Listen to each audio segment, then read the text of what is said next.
Hello, today is April 10th, 2021. April 11th. My name is Jennifer Gonzalez. I'm interviewing Jalyssa Garza for the University Library Special Collections and Archives at the University of Texas Rio Grande Valley.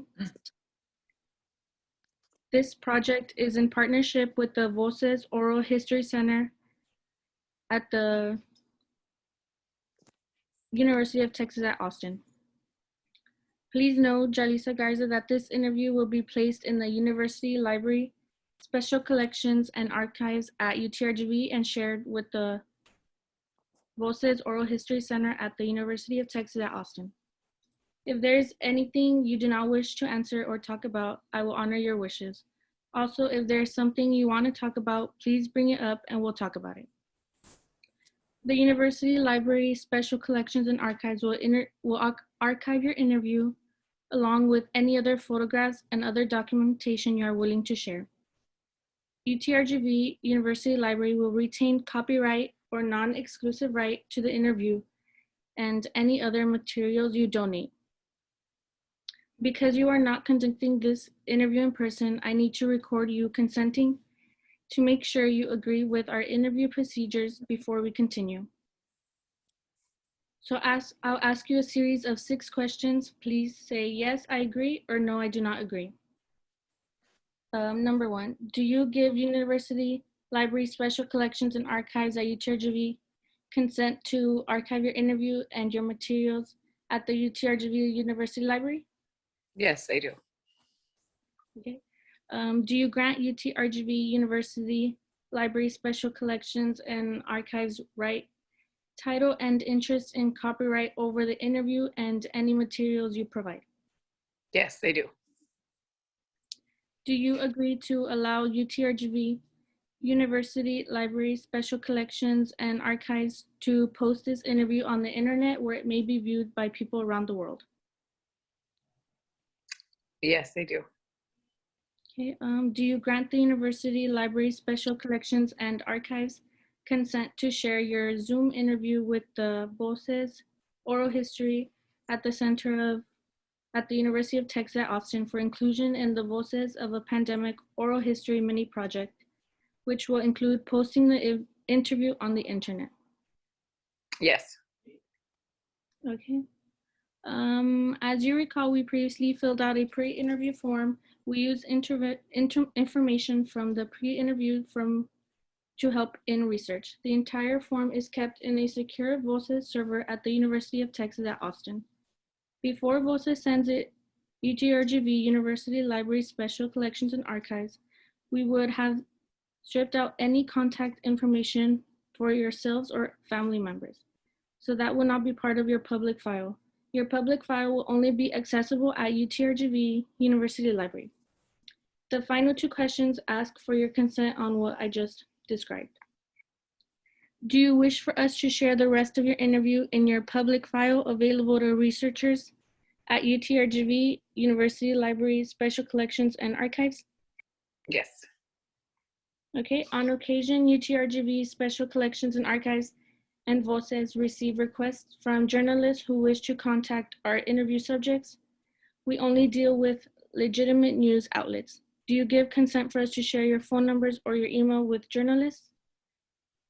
Yes. Okay, thank you for your consent. Your experiences and stories mean a lot to us at UTRGV Special Collections and Archives. I look forward for what you say in the interview questions I will now ask. Okay. Okay, Jalyssa, thank you for agreeing to be interviewed. This interview will be stored in the UTRGV Special Collections. Because you are a high school teacher whose professional and personal life was impacted by the pandemic, I know you have many meaningful stories to share with us. So before I ask to share your stories about your life in this pandemic, tell us, who is Jalyssa Garza? So my name is Jalyssa Garza. I am a mom of 2, and I am a high school college readiness teacher at Idea Public Schools. Okay, so the first question I want to ask is, when did you first hear about COVID-19 and how did you learn about it? I actually remember the first time I heard about COVID was I was a former ninth grade biology teacher, and in December, before the government shut down, which was in March, I actually had a student come up to me and tell me, Miss Garza, remember we watched the movie Contagion in your class when I was a freshman several years ago? Do you think that's actually going to happen with this new virus? And I remember thinking like, no, I don't think so. And that was the first time I ever heard of COVID-19, and it was on my radar. And then a few months later, we ended up going into a complete shutdown over spring break. And so that was interesting. But that was my first, like, one of my students actually brought it to my attention. Okay. What was your first reaction to the information about COVID-19? My first reaction was that I thought that it was definitely extreme measures. If I felt like the human body was made to fight viruses, and so I felt like it was a really big and excessive move. And those were my initial thoughts. Okay. At what point did you realize this pandemic was a serious life-altering event? I think as death, like numbers of deaths due to COVID were rising, and then even more so when individuals who I knew personally had their loved ones pass away due to COVID, that was definitely when it became more real. Okay. Over the last few months, what news media, social media, or other sources do you rely on to keep you informed about coronavirus? I honestly choose to not be so informed, which may or may not be a good thing. So I inform myself with just like safety measures that should be taken based on like what my work and like the places that I'm around enforce. But for my sanity and for mental health, and just to not over analyze the negative that's going on in the world, I don't keep up with any specific news outlets. Can you share with me what you understand about COVID-19 as an infectious disease and any of its variants? Likewise, can you share with me what you don't understand about this new coronavirus? So what I understand about the coronavirus disease is that it is a viral disease that is very contagious and that spreads a lot, in that different bodies respond differently. So some people's responses are mild symptoms of illness, and others are more severe, and that it is a respiratory infection that could potentially cause complications with individuals who have prior medical conditions or health issues, and those people who may be elderly.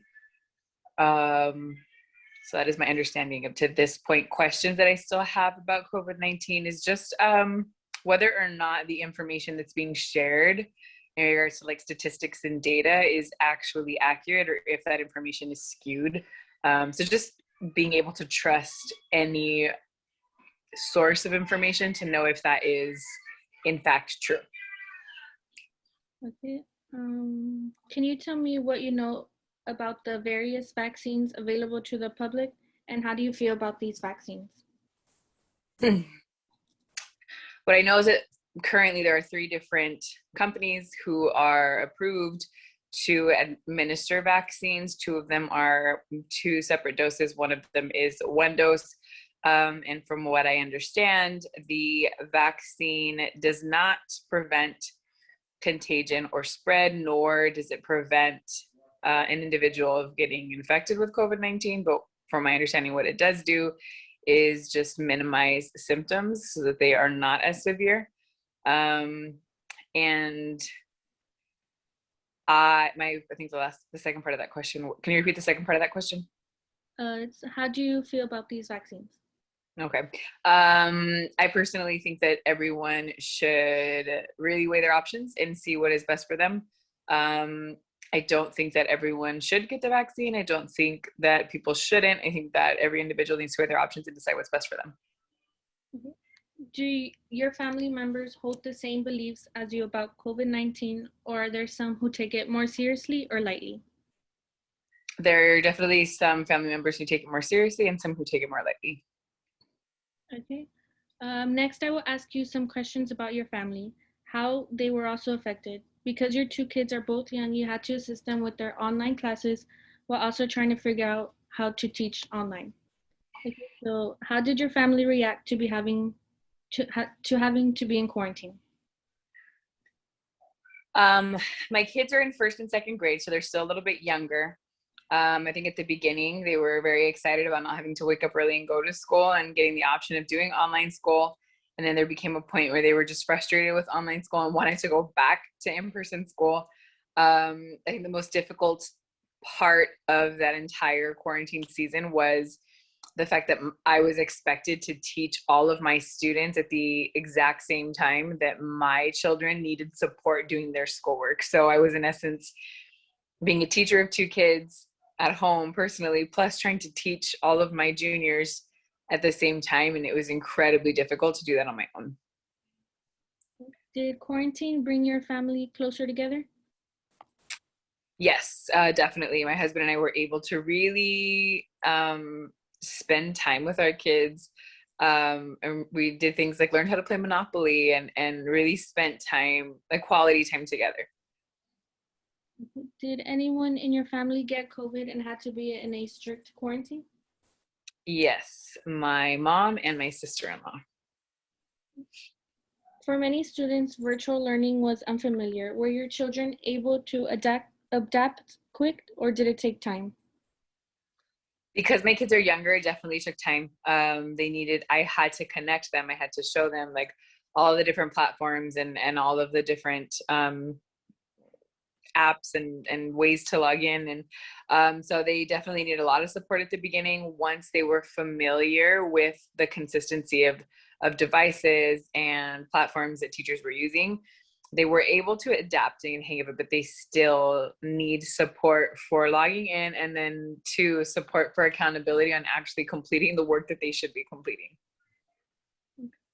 Essential workers were very important during the pandemic. Do you have any essential workers in your family? Yes, my husband. Okay. You mentioned your husband is a border patrol agent. Has anything in his job changed that affected how he works? Um, yes, so he is like PPE is required, and so that has changed. Um, and so the way that they complete their jobs and how they interact with people who are coming across the border has definitely changed, and that has been affected. Also, the process of what happens to individuals when they are apprehended was changed due to COVID. So definitely saw lots of changes in his field as well. Okay, and next is how did the pandemic impact family traditions, customs, and holiday celebrations? For example, did you celebrate birthdays and Christmas differently? Um, so wearing PPE was definitely the biggest change along holidays. There was a season where we didn't even get together. That was luckily throughout the summer, so that it wasn't any major holidays. But the way that we congregated and where we congregated changed. I think the biggest change was just the mental awareness and the worry of potentially getting together, and especially with members of the family who were older, the risk of them being infected or getting sick from one of us who was younger and possibly more healthy and unaware that we were sick. The weight of that worry was more impactful for all of the family gatherings that we did have. If you attended any weddings, graduations, or funerals, how did the pandemic make these events different from pre-pandemic times? The graduation was very different. We were outdoors and very secluded, no hugs, no contact. Weddings were also different. So every event adhered to CDC guidelines. So aside from PPE, also social distancing impacted all of those events. These next questions will be about how teaching during COVID-19 has drastically changed. How long have you been working with IDEA Public Schools? 12 years. And what do you teach? And have you been teaching the same subject the past 12 years you've been a teacher? So I taught ninth grade biology for the first 8 years, and the last 3 years I have taught a college readiness course. And I think that I don't think there was another part of the question. I'm not sure. Okay, yes. And then you mentioned your favorite thing about being a teacher was establishing relationships with your students. Is that what you miss the most about in-person teaching? Yes. For the last 11, 12 years, I've never once questioned my call to be a teacher. And this year has been incredibly difficult. The number one reason why, so I think in any job, there's always pros and cons, good and bad parts of your everyday work. And so the biggest part, the biggest motivator and the biggest part of my job that brought joy was my relationships with students. And so that being stripped away because I'm teaching to a screen all day long, definitely shifted my thoughts and my perspective this year. I don't want to be a teacher in this setting. I think that my skills and my craft are best capitalized with students in person. Okay, and next is, what has been the most difficult thing about virtual teaching? Oh man, there's a lot of difficult parts to virtual teaching. I think the biggest part is not being able to interact with students while they are working on components that need to be produced. So in my class specifically, students work on creating all of the college application components. And so part of that is, for example, a personal statement and a college essay. And in order to really help kids find what they need to write about, there's a lot of conversations that happen and a lot of questions that are asked and a lot of support that I like to give students. And that is not being done in a virtual setting. So there isn't a lot of back and forth. High school students don't like being off of camera. They don't really like interacting online. And so there isn't a way for me to support them in producing anything in class because I'm not there with them physically to look at what they're writing in the moment, to be able to give them feedback, to be able to support them and guide them and to showcase who they are and their best self. Okay. And then next, tell me about how if you were able or unable to adapt quickly to the change. In the beginning, it was the end of the school year. And so that was easy to adapt to because I knew my students. So I had worked with students for about 6-7 months and I knew who they were. I knew all about them. And so working with them at the end of the school year when the pandemic first started or when we first closed schools and started online learning was a little bit easier because I knew students and I had relationships with them. And so it was easier to support them, to remind them of what was important, to get them to complete what they need to complete at the end of their junior year. This school year, however, has been completely different. I literally do not know my students. Their name is on my computer screen. I know which class period I have them for, but it has been incredibly difficult to get to know them in this setting. And so that has been really hard to adapt to because student relationships are what build the classroom and are what help build students in order to produce quality college components. And so that has been much more difficult to adapt to with new students who I've never met, who don't know me, and we haven't worked together in the past. Okay, and next, can you share with me some of your most successful moments in remote teaching? Successful moments in teaching? Yes, and like on the new online. Okay. One of the successful things was getting 100% of my students to register for the ACT test. It is incredibly difficult to get 100% of students to submit quality work because they were like prying them and bugging them and bothering them to really produce what they need to produce. But getting 100% of my students to successfully register for the ACT and have 100% of their ACT tickets printed and ready to go so that they can take their ACT test in person for the first time was a major success. Okay, and then next is, do you think parents have become more or less involved with their child's education after the pandemic forced us to embrace remote learning? Why and why not? I think that parents have become more involved with their students' education. However, I don't think that involvement is necessarily positive. I think that sometimes because teachers have relationships with students, we're able to get students to work and to produce and to find what motivates them. And it's been very difficult for teachers to do that. And in turn, that has been given to parents. And I think it's been incredibly difficult for parents to find the balance of supporting their kids with their education when they also have full-time jobs and a family to support. So I definitely think they've been more involved.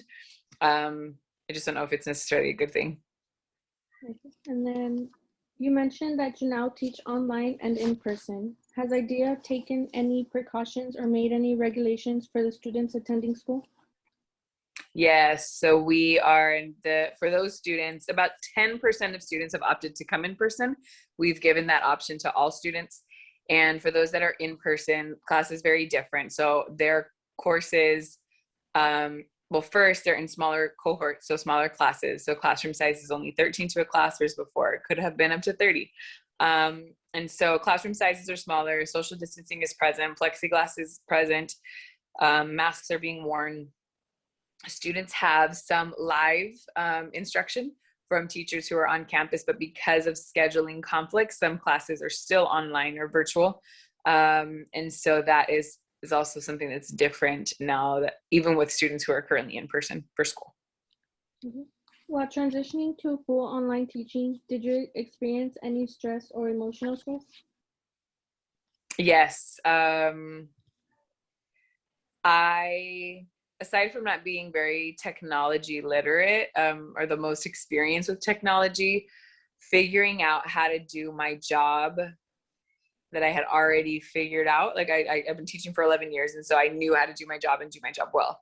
And so learning how to do that same job in a completely different environment and completely different circumstances was incredibly difficult. And it was stressful because I was setting this expectation for myself of producing exactly what I did in the classroom online. And it was proving to be pretty much impossible.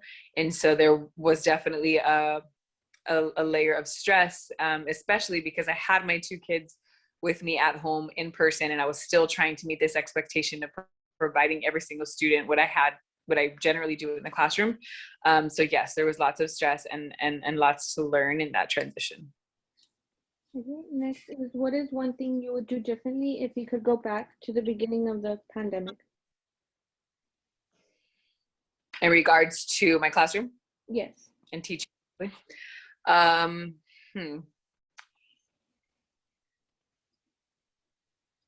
want to say possibly figuring out a way to really encourage my students to be on camera. To be on camera. It's very difficult to interact with students when they don't want to be on camera and they are not very vocally interactive. And so if I could go back and if I could just really stress and really, really encourage and motivate my students to be on camera and be more engaged during the class period, that would definitely help with the classroom setting and the success of education. Okay.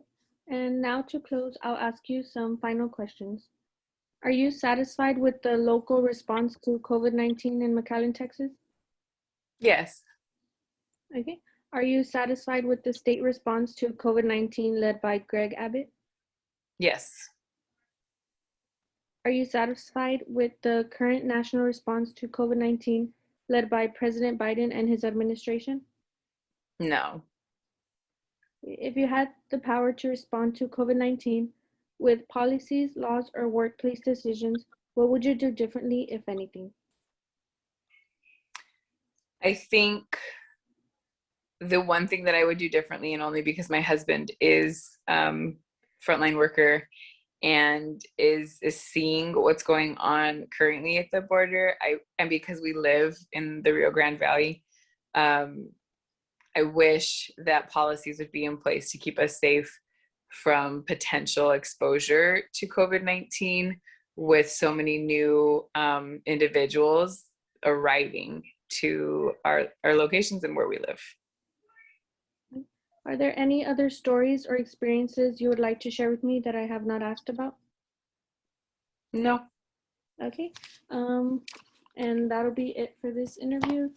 Thank you for participating.